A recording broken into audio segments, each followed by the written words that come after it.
Dear Mr. A&R, we all struggling artists. Realize the world is cold, but we came here to spark it. Swimming little guppies in a sea full of sharks. It's gonna take a miracle to not end up hard.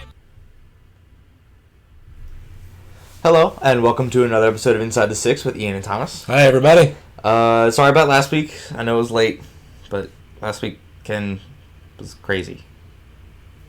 Weekend. Yeah, sure. We'll go with that. Yeah.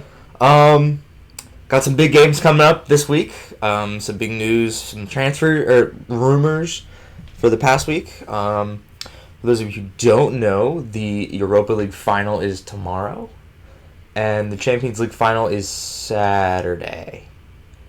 Yes. Anyways, so transfers. But first, the Europa League final is Chelsea and Arsenal. Yeah. And the Champions League final is Liverpool and Tottenham. Yeah, I'm sorry, I completely spaced it. So it's the two big pieces of silverware, in these tournaments. It's going to an English club one way or another, it just kind of shows you the power behind English football. Mm-hmm. I read a thing just a little bit ago that Real Madrid has recently surpassed Manchester United as Europe's most valuable club, but the top 10 are all English clubs. Other than Real, Barca, Bayern, and Juventus. Yeah. So, I mean, English clubs are dominant. They have the money, and they really have the prestige and the power. And I believe, if I remember correctly, the order is it's Real, United in second, Bayern, Barca, and then there's everything else is English. I want to say City, Chelsea, Liverpool, Arsenal, and then Juventus is 10th. So yeah. I mean that's huge. Yeah. I mean, especially if you look at, just the Premier League this season. I mean, I know we've already kind of recapped it, but this is small refresh. City won the Premier League. Yeah. But they're not in Europa League or Champions League final. And Jurgen Klopp actually made that point in an interview the other day. He kind of made a dig at it, and he said that Pep Guardiola made the point that winning the Premier League was the priority, and Klopp said, well, he had to say that because they've been kicked out of Champions League again. Uh-huh. And they haven't been in the final since 2011. So City won the league. And congratulations, I'm not saying they didn't deserve it, but in the power rankings, Liverpool has been ranked above City. It just really came down to, dropping points. But, they're not in Champions League, but they're still a very powerful team. Absolutely. And then you got teams like, Arsenal and United, Everton's dropping anyway, so. But still, it shows the resurgence of English football. Yeah. You've got a team who in the past 2 seasons has accumulated 198 points. It's unheard of. That's insane. And then a team was 1 point behind them this season. Yeah. It's just it shows the power of these teams, and I'm excited to see what happens for the next couple of years. Lionel Messi came out the other day and said he's still, has nightmares about the Liverpool game. Yeah. It's caused questions over Ernesto Valverde's job. The Barcelona president has come out and said that they're going to overhaul everything this season. Just because they got knocked out of a Champions League semifinal. Yeah, but they didn't just get knocked out of the Champions League semifinal. They got punished. Did they though? They won 4-3 on aggregate. If Liverpool punished Barcelona, then Barcelona punished Liverpool. Yeah, and that's true at the Camp Nou. Sure, I wholeheartedly agree with that. I mean, and it's one of those things, you know, and I'm guilty of this. Everybody really underestimated Liverpool's power. I'm one of them too. I mean, and I'm a Liverpool supporter. You know, after the 3-0 bashing at Camp Nou, coming back to Anfield and pulling off a 4-0 win, it was unreal. I wanted it. I was like, well, this is what I really want. I really want Liverpool to win this match, but I didn't think they were going to. I mean, it wasn't like I didn't support them. I was cheering them on all the way. But a 4-0 victory at Anfield, to win on aggregate was not what I thought was going to happen. I thought that was the end of the run for Liverpool. Good job, boys. Let's look at next year. But now, there's a real chance that Liverpool's going to bring home some major hardware. And I mean, and this English powerhouse. I mean, these teams are causing big clubs like Real Madrid and Barcelona to overhaul themselves and change the way that they play to accommodate the fear of them losing to these English clubs again. Right. I mean, this, for the past couple of seasons, it's been, Real Madrid, Bayern Munich, and Barcelona at the top. And, last year, Liverpool made it to the Champions League final. Okay, Real Madrid still won. Spain's still on top. All of a sudden this year, there's English teams everywhere dominating Europe. Right. And I love it. It's awesome. It's fantastic to see, these English teams fighting. They're back on top of the world right now. So I'm excited for these games coming up in the next couple days. Hopefully the teams that we're both rooting for will win their respective trophies. As you can probably assume. Well, and this is really kind of the last chance for Arsenal to get into Champions League next year. It is. Chelsea's in with it because they had a third place finish, so they're in Champions League next year. Arsenal has to win this trophy if they want to play in Champions League next year. And the statistics are really against them. Every time Arsenal plays in one of these major tournaments in Europe against an English club, they lose. So, statistically over the last, 8 or 10 years, the numbers are against Arsenal right now. And Arsenal is struggling. I don't know that struggling is really the word. They're not quite struggling. They're almost struggling. Mm-hmm. I don't know what what another word is. I think offensively they're performing really well. Alexander Lacazette and Aubameyang have created a formidable partnership up top. Sure. They've become one of the top strike partnerships in the league. But unfortunately, their defensive their defensive prowess is just not there anymore. They're struggling defensively. They're scoring the goals, but they're not preventing them. So, as you can probably guess, I'll be rooting for Chelsea at the very least. I don't know about him for that match. I'm going to be rooting for Chelsea too because I just think it'd be funny to see Arsenal get kicked out again. It's just me. But I'm a jerk like that. And I know that I'm going to be rooting for Liverpool for the Champions League. Absolutely. Yeah. And I think there's a real chance that both of those teams are going to win. I think it's going to be Chelsea and Liverpool who are going to bring home hardware. Mainly because I don't want him to kick me out of the house. Is that why you're not rooting for Tottenham? No, I want Liverpool to win. There's 11 reasons on the field I don't root for Tottenham. True. But most importantly, I don't want to be kicked out of the house. Anyways, but yeah, these matches are going to be huge. It'd be a fantastic trophy to win for Jurgen Klopp. After the past 2 seasons, there have been some fans, the occasional idiot out there who is coming out and saying, he bottles it too much. He should be sacked. We need somebody who should come in and actually know how to win titles. I think Jurgen Klopp's the guy. I think he is too. And I think the Liverpool ownership know that. And they do. After the league finished, Fenway Sports Group, one of the co-owners, Tom, that guy, he's also one of the owners of the Boston Red Sox. It's Fenway Sports Group. But came out and said that they have complete faith in Jurgen Klopp, and they were going to give him basically the reins, do what he needs to do strengthen the squad even more, which would be absolutely terrifying if you're not one of the Liverpool Reds. To know that they're going to get even stronger. And Jurgen Klopp said the other day in that same interview, he's talking about Pep Guardiola. They asked him, would bringing home this trophy be the paramount moment in his career? And he said no, which kind of surprised me. He said it wouldn't be. He said his best moment as a manager was when he was with Mainz in the Bundesliga and got promoted.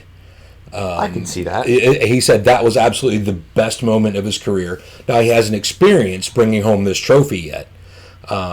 So, that may change. When he actually has that trophy in his hands and he sees the players who have committed themselves to him and his style of play, bringing home a trophy that is well earned at this point, I think his opinion may change. Getting promoted to First League, that's huge. That's huge. That's a very big deal. And you can look at the Championship in England. These three teams that.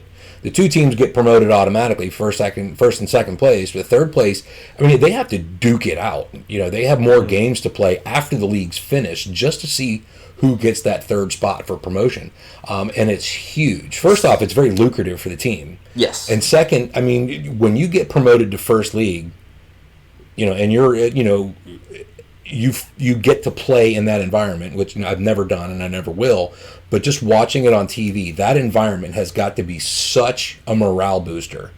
When he was with Mainz and got promoted, he saw that, and he's taken that love and he's moved it to Liverpool, and he has gotten his players, all of them. Not just the first team, but he's got subs coming in off the bench who are U18s, U20s, and they have bought into it. So he's got managers and assistant managers and trainers and coaches behind him who are all on the same page, and they've got the entire team buying into this. So that's going to be huge. To know that their hard work has paid off a lot. Now winning a double, would have been even better, but so let's bring home the Champions League and So speaking of championship football, the playoff final was played yesterday, as of us going live. And unfortunately for me as a Chelsea fan, I was hoping Frank Lampard would come back to the league. Yeah. But Derby County lost to Aston Villa 2-1. I was not able to watch the match, but seeing some of the reactions and some of the fans, it had to have been a good match. It was equivalent to an FA Cup final. Yeah, basically. A last ditch effort to get into the Premier League next season. So the official names for the teams coming into the season: Norwich City, Sheffield United, and Aston Villa. Two teams that I've seen in the league before, in Villa and Norwich. I have never seen Sheffield United play. I haven't either. So that'll be an exciting part of the season next year. Hopefully they can do what Wolves did. At least stay up in the league, unlike Cardiff and Fulham.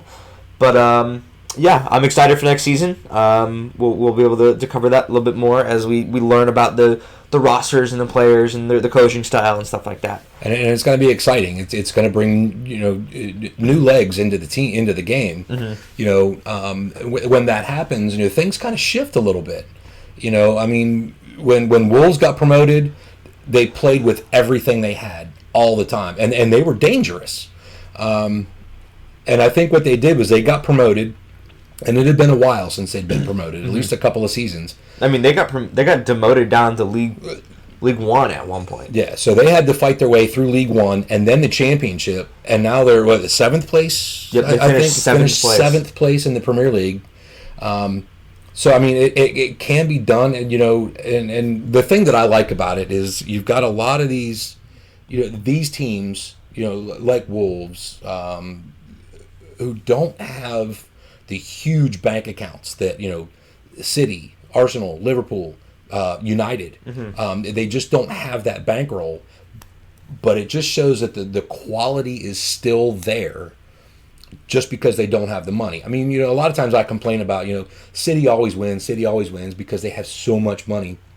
When, 6 or 8 years ago, they didn't have that money. I mean, they were in relegation battles. And then they were bought by an oil sheik. So that that huge insurgence of cash It helps. helped, but it can be done. And then you got a team like Sheffield United, who probably doesn't have a boatload of money either, but they're in the Premier League now. So I mean that's very lucrative for them. So they get that little bit of extra. I mean just moving up, I'm sure they get a small bonus. That they can use this summer. Absolutely. To even strengthen themselves more, and and with Wolverhampton, bolster their ranks and fight like heck.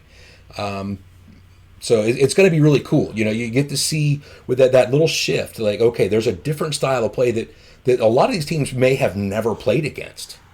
So I mean, when you got a team like Manchester City or Liverpool or Manchester United or Arsenal going up against Sheffield United, who they've probably never played, except maybe here and there in like an FA Cup or EFL, they're going to have to change the dynamics a little bit because they don't know what they're looking at, and that makes it very exciting. That's why I love the promotion relegation system.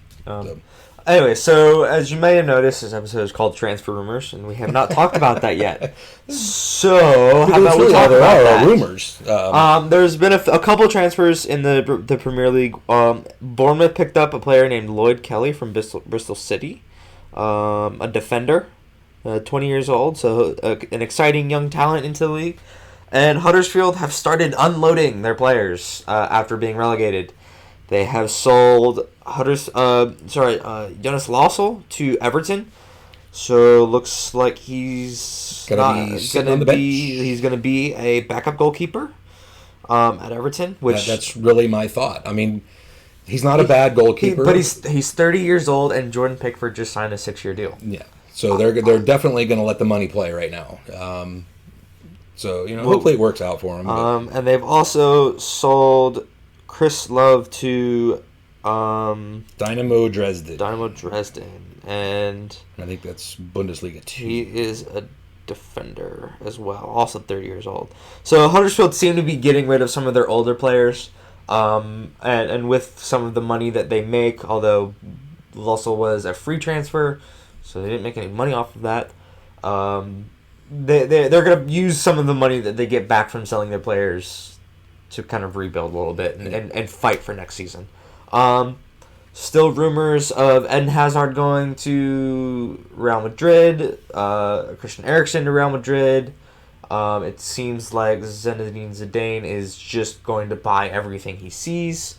There are still rumors, because Juventus has not filled their coaching position yet, that Maurizio Sarri could take that job. There was a link to Jurgen Klopp, I believe, who has come out and said that those rumors are BS. Yep. He's not going anywhere. And you were talking earlier today about a little bit of a dust up with Maurizio Sarri, and the first thing I thought of was, well, maybe he's got some of the players are a little ticked off at him right now because he's possibly in negotiations with a move. There were reports that a 3-year deal had been reached in principle already. Yeah. For him, for a 6.2 million euro move to Juventus, which is about €1.5 million more. He's come out and said that it's false. He says he loves his players. He's got 22 amazing players, amazing men that he absolutely loves. And then later that day during training in Baku, apparently there was a fight between David Luiz, who just signed an extension, right, and loanee Gonzalo Higuain, who will not be returning next season. Chelsea have come out and said that they will not be signing a loan extension or buying him permanently, which I'm kind of okay with. He's been kind of disappointing. He scored a couple goals, but he had a relatively okay start when he showed up. But that dropped off really quickly. But that fight apparently it annoyed Maurizio Sarri so much, he threw his head on the ground, kicked it, and stormed down the tunnel during training. And probably with a cigarette. Most likely. He is not in England anymore, so I guarantee he'll be smoking on the sidelines. Yeah. They're playing that final is in Azerbaijan. Which another thing I kind of want to talk about. About that big on the map. So Over here somewhere. Heinrich Mkhitaryan will not be playing for Arsenal during this match. Have you heard of this? I haven't. So apparently, due to his Armenian heritage, he is not allowed to be in Azerbaijan, and the Europa League, UEFA has done nothing. That's insane. They have done with all of this stuff. Their training pennies say equal game. Yeah, it's everyone's game. The racism. Kick racism. That's Yet, I mean, the country that they're allowing to host this final is being blatantly racist to a star player. I mean, like I said, I would like Chelsea to win, but it's not fair. I think it's bullcrap. I do too. But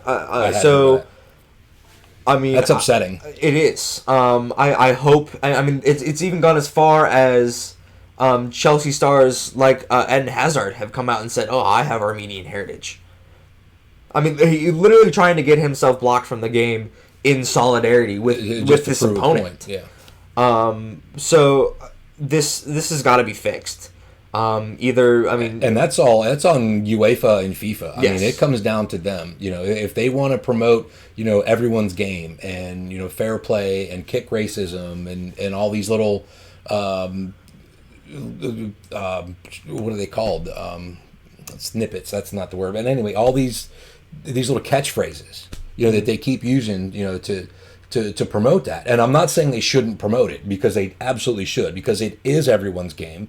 You need to kick racism. Mm-hmm. Racism is the silliest thing in the world. It is.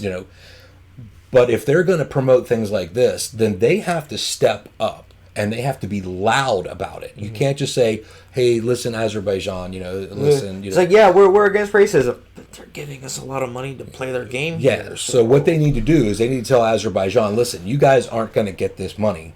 We're not bringing this tourism. We're not bringing this tournament until you change that policy." But they haven't. First off, they haven't. They've done nothing, as you say, and that's very disappointing. And it's honestly, with UEFA and FIFA, it's not shocking that they've done nothing, because I think there's still a lot of corruption. Oh, for sure. I mean, anytime you have an organization where there's hundreds of millions of dollars, probably billions of dollars, there's definitely corruption. Mm-hmm. You can't get away from it, because everybody sees the money and, oh yeah, I'll do it for this amount of money. But, I mean, the choice of Azerbaijan kind of boggles me anyway. It's not a country you think of when, where am I going to go on a trip this month or this year? Oh, Azerbaijan. That's not, it's definitely not first on my list. Yeah, another thing is apparently there have been limited tickets to both the Europa League final and the Champions League final. So there are quite a few fans that are kind of pissed about that. So UEFA really screwed up this year. Hopefully they can figure it out for maybe next we need season. to figure out how we can start a really loud call for new leadership. Someone who's going to stand up to their policies, stand up with their policies. A little bit of a backbone and maybe a little bit of forethought, and even some logical thinking. Like I said, Azerbaijan is really an illogical choice. It's hard to get to.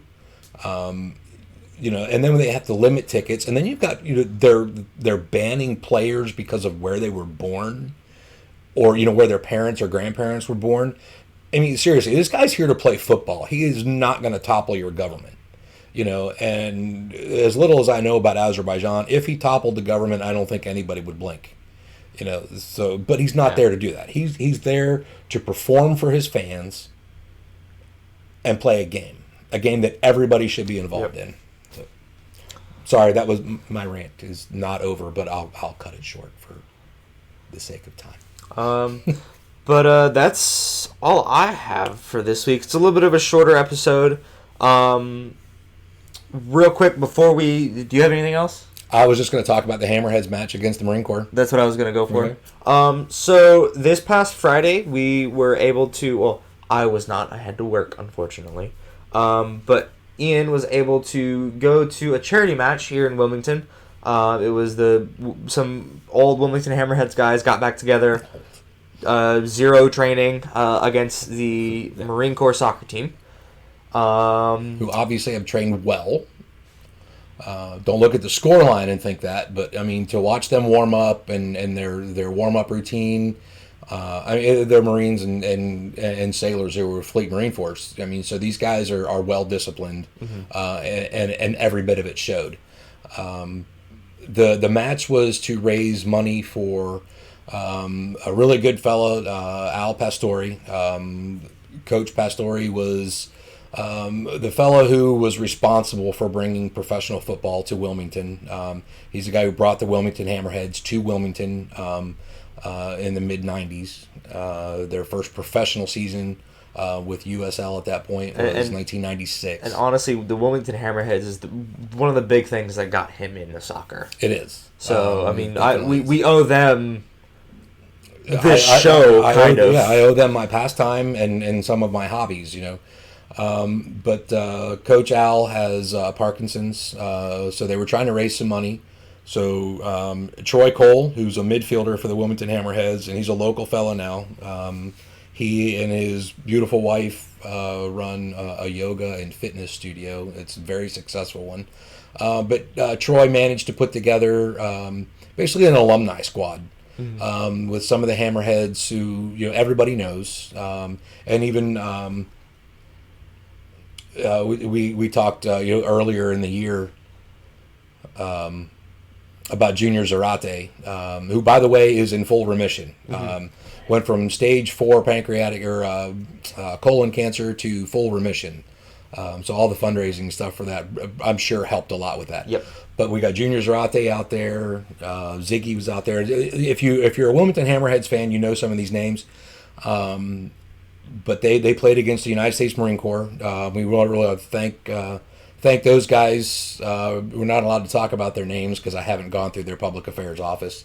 But we thank them for coming and participating. It was a really good game. It really was. The Hammerheads won 5-0. But the scoreline doesn't show how good of a game it was. The Marines played very well. They played very hard. They're very fast. They're very calculating. They're very skilled. They just didn't have any luck putting anything in the goal.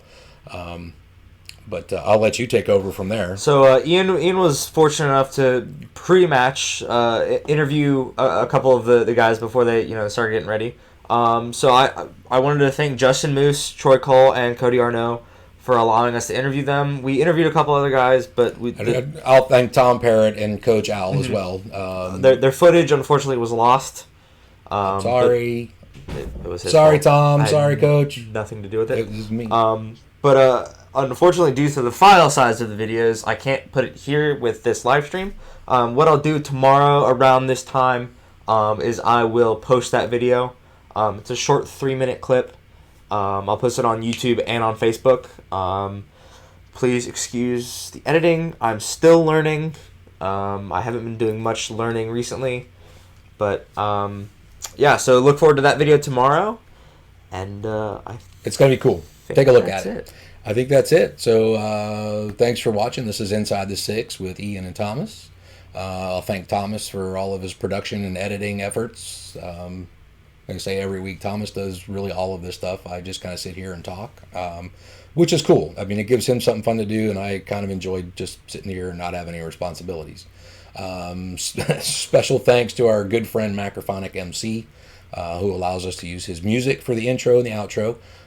Check out the links there. He's a super talented artist. He's a super cool family guy.